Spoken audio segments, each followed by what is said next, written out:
कुछ सवाल हैं जो जावेद साहब ने उठाया, उसका जवाब आपको देना चाहिए। पहला सवाल ये कि गज़ा में सालों से छोटे बच्चे मर रहे हैं, वो उनको अगर खुदा मर्सीफुल है, हम मानते हैं कि अल्लाह ताला में बहुत ताकत है, तो वो बच्चे क्यों मर रहे हैं। दूसरी बात ये कि अगर कंटिजेंसी की जो आप बात करते हैं, पूरे मुस्लिम ममालिक मिल कर के भी उन गज़ा के बच्चों को क्यों नहीं बचा पा रहे हैं, क्योंकि अगर वो चाहते, क्योंकि अल्लाह ताला उन पर हुकूमत करते हैं, सब पर हुकूमत करते हैं, तो वो उनको क्यों नहीं बचा। जी, थैंक यू वेरी मच।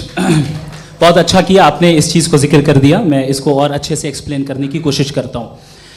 देखें, जहाँ तक आपने कहा कि गज़ा के बच्चों को मारा जा रहा है, देखें दो वर्ल्ड व्यू है, एक एथीस्टिक वर्ल्ड व्यू, एक थीस्टिक वर्ल्ड व्यू है। बच्चे मर रहे हैं दोनों वर्ल्ड व्यू में, लेकिन हमारा वर्ल्ड व्यू कह रहा है कि रिकॉम्पेंस है, ये कह रहे हैं कि उनका मरना बेकार जाने वाला है, कोई उसका रिकॉम्पेंस नहीं है, चूंकि इनके यहाँ आखिरत और अल्लाह का कोई तसव्वुर या गॉड का कोई तसव्वुर नहीं है। आपने ये सवाल किया कि गॉड मर्सीफुल है, क्यों नहीं रोकता। ये मैंने बताया कि ये मिसकंसेप्शन है लोगों के दरमियान कि गॉड को सिर्फ मर्सीफुल और ओमनीपोटेंट समझते हैं। गॉड के सिर्फ यही दो एट्रीब्यूट्स नहीं हैं, गॉड के कई सारे एट्रीब्यूट्स हैं, उनमें से अल हकीम भी है, उनमें से ऑल वाइज भी है, ऑल नोइंग भी है। लिहाजा अगर इस दुनिया में किसी को तकलीफ आ रही है और गॉड उसको नहीं रोक रहा है, वो इसलिए नहीं रोक रहा है चूंकि इंसानों को फ्री विल दिया गया है। ठीक इसी तरीके से अगर एक डॉक्टर किसी छोटे बच्चे को इंजेक्शन लगा रहा है, उसे तकलीफ पहुंच रही है, उसके लिमिटेड पर्सपेक्टिव के एतबार से ये गलत हो रहा है और डॉक्टर बुरा है। लेकिन जब आप ब्रॉडर पिक्चर को देखेंगी, आपके और हमारे पास सिर्फ एक पिक्सल है, हमें इतना नजर आ रहा है कि गज़ा में कत्ल हो रहा है, लेकिन इसके पीछे कितना रिकॉम्पेंस उनको मिलने वाला है, पूरा पिक्चर गॉड के पास है। तो एक पिक्सल से आप पूरे पिक्चर को कभी भी जज नहीं कर सकती। आप इसमें कुछ जोड़ना चाहेंगे? दूसरा जो सवाल आपने अभी, जो आप बार बार कह रहे हैं कि भगवान विद्वान भी है, वाइज, सब जानने वाला, तो अगर विजडम में दुनिया भर के पापों और अत्याचारों को बर्दाश्त करना शामिल है, तो फिर इसका मतलब ये हुआ कि अगर मैं फ्री विल से उसको अपोज करता हूं, तो ईश्वर की विजडम और मेरी फ्री विल में कॉन्ट्राडिक्शन है। Because when I am opposing whatever is happening in Gaza, then I am opposing the God's will. और गॉड ने दो सवाल किया। सबसे पहला ये कहा कि हमारे पास ये कॉन्सेप्ट है कि ये यूनिवर्स खुद नेसेसरी बीइंग है, creation itself is the creator. How irrational is this कि मैं एग्जिस्ट करूंगा बाद में, लेकिन अभी एग्जिस्ट कर भी रहा हूं, यानी एक ही टाइम में एग्जिस्ट भी कर रहे हैं, नहीं भी कर रहे हैं। This is not true. दूसरी चीज आपने कहा कि अगर इजराइल में, सॉरी माफ कीजिएगा, Israel doesn't exist, occupied Palestine में अगर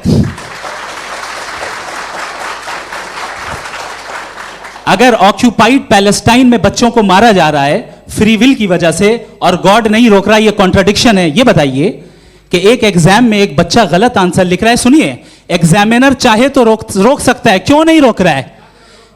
ये कॉन्ट्रडिक्शन है या कॉन्ट्रडिक्शन नहीं है? सबसे पहले दोनों को मुबारकबाद। एक सर अपना आप नाम बता दें। आप अमेरिका में शिकागो में रहते हैं, इतना मुझे याद है। बताया आपको, यासिर नदीम अलवाजदी मेरा नाम है। जावेद सर, आपसे क्वेश्चन है इन्फिनिट रिग्रेस के ताल्लुक से। एक हाइपोथेटिकल सिनेरियो है, मसलन अगर आप सर माइक थोड़ा सा प्लीज क्लोज रखिए। ओके जी। अगर आप शायर इसलिए हैं कि आपके कोई उस्ताद शायर थे, और वो इसलिए शायर थे कि उनके कोई उस्ताद शायर थे, और इसी तरीके से हम माजी में पीछे चलते चलते चले जाएं और कहीं ना रुके, तो माफ कीजिएगा आप कभी शायर नहीं हो सकते। लेकिन आप शायर हैं, आपका शायर एग्जिस्ट करता है, इसका मतलब ये है कि आप कहीं ना कहीं रुके हैं। तो मेरा सवाल ये है कि क्या आप इन्फिनिट रिग्रेस ऑफ कॉजेस को लॉजिकल फैलेसी मानते हैं या नहीं मानते? हाँ या ना? मैं इन्हें लॉजिकल फैलेसी नहीं मानता हूँ, लेकिन मेरा प्रॉब्लम यह है कि जब मैं नहीं मानता हूँ तो I will continue with this logic जो फैलेसी नहीं हो। आप एक जगह रुक जाते हैं जाके, आप कहते हैं ये गेंद कैसे बनी, ये जजीरा कैसे बना, ये समंदर कैसे बना, ये ज़मीन कैसे बनी, और अचानक गॉड पे जाके आपको ब्रेक लग जाता है। एक बार आप सवाल नहीं करते कि भाई इनको बनाने वाला तो इनसे भी कॉम्प्लिकेटेड होगा, वो कैसे बना, उसके बारे में आपने इत्मीनान कर लिया, वो हमेशा से है। तो अगर आप उसे हमेशा से मानते हैं तो फिर ये मान लीजिए कि कायनात हमेशा से है, क्या तकलीफ? फिर हम वजूद में नहीं आते जी है।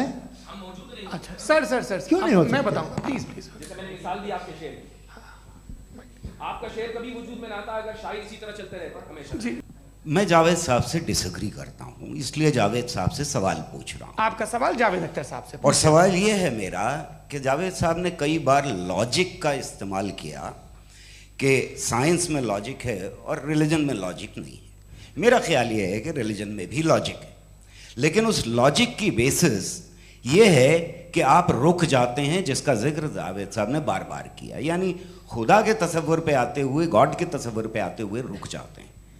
और इसमें सवाल पूछना मतलब फॉरबिडन होता है। सवाल यह है कि क्या जावेद साहब इससे एग्री करते हैं कि साइंस की लॉजिक अलग है और रिलीजन की लॉजिक अलग है? बताइए सर। देखिए, तीन चीज़ें हैं। साइंस है, एक है मंतिक है, इस्तिदलाल है, और एक जो है कुछ भी नहीं है, फेथ है, अकीदा है। मैं अकीदे की लॉजिक का कायल नहीं हूँ। मुझे आप इस्तिदलाल से, लॉजिक से, रीज़न से समझाइए, मैं मानने को तैयार हूँ, मेरा क्या नुकसान होगा। लेकिन ये कि अकीदे पे मैं नहीं जा सकता हूँ। अकीदे का मतलब है कि तुम ये मान लो, सवाल ना करो, ये नहीं। आप सारी बातें करके, बड़ी साइंटिफिक बातें करके एक जगह जाके खुदा के हुदूद पे रुक जाते हैं, सरेंडर कर देते हैं। मैं सरेंडर करने को तैयार नहीं। That's all. जी, ये आगे सर बैठे हुए हैं, इनको माइक दीजिए। भाई वो आप पूछना चाह रहे थे ना भाई? हाँ, नहीं मैं ये थैंक यू जी। आपका नाम? आसिम इफ्तिखार। आसिम जी, पूछिए। सर, जावेद सर से सवाल है कि आपने अपने माइक थोड़ा करीब रखिए। अपने क्लोजिंग स्टेटमेंट में बात कही थी कि मज़हब का जो फ्यूचर है वो ज़्यादा दिन नहीं जाने वाला है, लेकिन मैं देख पा रहा हूँ कि जो ऑक्सफोर्ड यूनिवर्सिटी की एक स्टडी है 2011 में हुई है, जिसके 50 एकेडमिशियंस ने इसको अंजाम दिया था, उसमें वो ये कहते हैं कि जो फेथ इन गॉड है वो इनबिल्ट है ह्यूमन नेचर के अंदर, जिसको हम कहते हैं फितरत के अंदर शामिल है वो। और वो ये कहते हैं कि अगर कोई ये समझता है कि मज़हब को वो ख़त्म कर देगा तो ये उसकी गलत फहमी है। तो आप इसके बारे में, इस स्टडीज़ के बारे में क्या कहते हैं? ठीक है, मैं उनसे एग्री नहीं करता हूँ। वो कौन से प्रोफेसर होंगे? ऐसा उनके क्या पास डेटा है, इन्होंने डेटा के बेस होगा। डेटा क्या हो सकता है? फ्यूचर का डेटा तो नहीं हो सकता ना उनके पास, प्रेजेंट का डेटा हो सकता है। डेटा आपने सुना 100 साल पहले का बाद का डेटा? मैंने तो नहीं सुना आज तक। तो आज उनकी ये राय है और होगी राय, ठीक है। दुनिया में तरह तरह की राय है लोग, लेकिन मैं समझता हूँ कि वक्त के साथ इंसान ज़्यादा से ज़्यादा रीज़नेबल और लॉजिकल होता जा रहा है। आज आप देखिए वेस्टर्न यूरोप में क्या परसेंटेज है नॉन बिलीवर्स की, बहुत हाई। वहाँ चर्च खाली पड़े होते हैं। तो अल्टीमेटली तो इंसान कोई ऐसी बात बहुत अरसे तक नहीं मान सकेगा, चाहे गलत या सही, जो उससे उसके दिमाग को, उसके जहन को, उसकी लॉजिक को अपील न करे। वो कह रहे हैं तो ऑक्सफोर्ड के होंगे तो कैम्ब्रिज के होंगे, तो मुझे क्या लेना देना।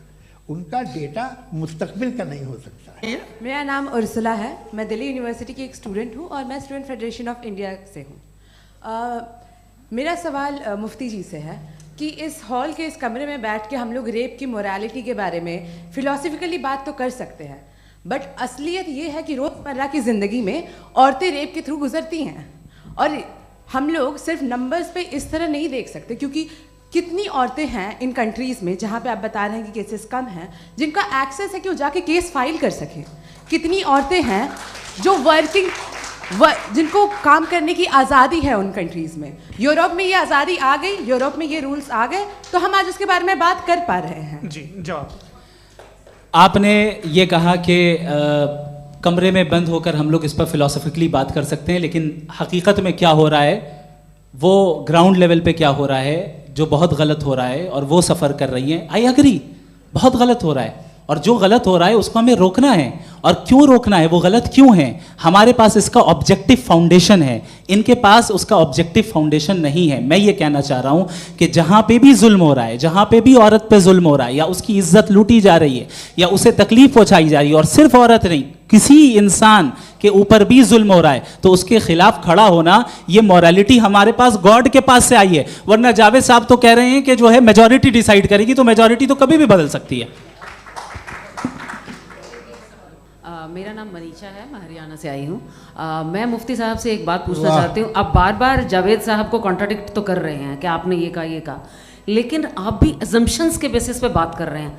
आपने खुदा के होने का कौन सा प्रूफ पेश किया है खुदा की एग्जिस्टेंस का?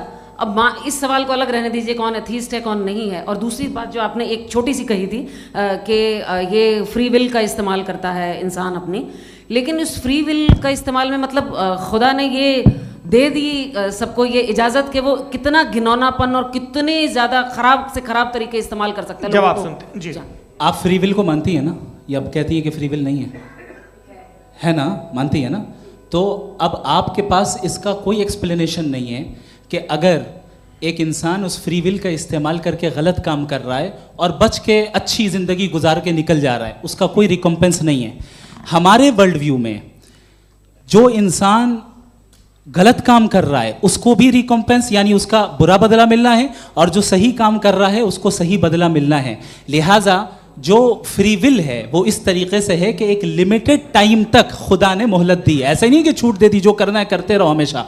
वक्त आएगा जब एग्जाम का टाइम खत्म होगा तब रिजल्ट आएगा, दौरान एग्जाम जबरदस्ती आपको नहीं बताया जाएगा।